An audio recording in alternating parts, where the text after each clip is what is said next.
He's the executive director of the Institute for Justice and Democracy in Haiti. And Brian, why don't we start there? You heard the concerns there that, you have somebody actually in Port-au-Prince saying, how about Haitian solutions? But you've got these outside actors already involved. It doesn't sound like a great recipe. What do you make of it?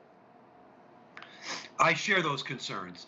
Often when there's a crisis in Haiti, members of the international community make a decision as to who they think could best lead Haiti out of the crisis.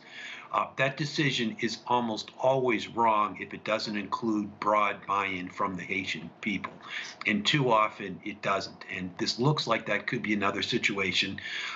In addition to Prime Minister Claude having resigned a couple of days ago, he was never an officially installed prime minister. He was named in April, but he was never confirmed by the Senate as the Constitution required. So here you have an illegal prime minister who had resigned and is now unresigning, and that's who the international community appears to be giving full authority to. Everybody I've talked to in Haiti has been saying for over a year that the only way out of the crisis is some kind of a transitional government that has broad appeal and broad credibility with Haitian civil society that can run fair elections. Nobody in Haiti believes that the PHTK party, which has been in power, has any intention or ability to run fair elections. Brian, as you know, there was a lot leading up to this assassination. The country failed to hold elections in 2019. Just a few weeks ago, there's a human rights activist and a journalist gunned down in the streets of Port-au-Prince. Gangs roaming about, police nowhere to be found, the government silent about all of this. And there have been Haiti watchers. I know you're one of them who've said, where's the media? Where's the international community? Now you have the media, now you have the international community. And as you said, it may not be the best recipe for the future. What's your greatest concern right now as we speak about this?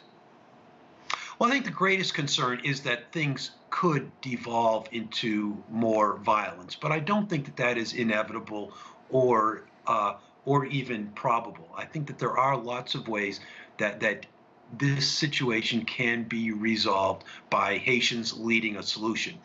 What I'm hearing from people all over Haiti is that civil society actors are getting together.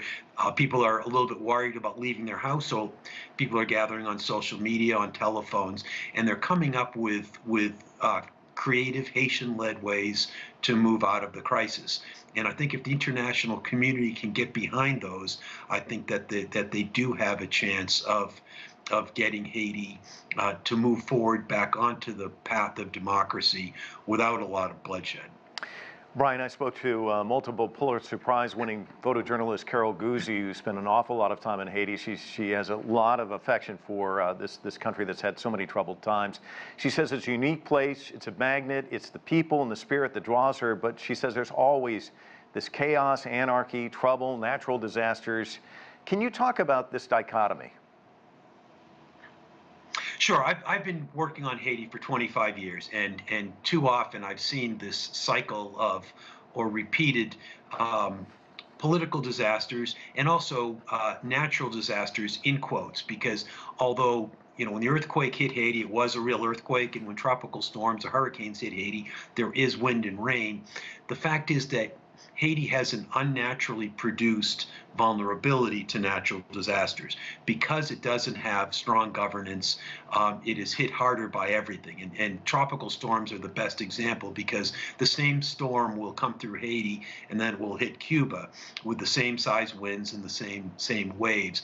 But in Haiti, you'll have 100 or more times the mortality, because the government doesn't provide the basic civil protection services that the Cuban government does. And even a lot of the Haiti's instability cannot just be blamed on Haiti. A lot of it is the result of interference or poor investments or poor decisions by the international community that are imposed on the Haitian people. From 1995 until 2004, when I was first in Haiti, you actually had 9 years of relative democracy. You had You had progress in education, in healthcare, in economics across the board, but the international community did not like the economic choices made by Haiti's government, so it was overthrown.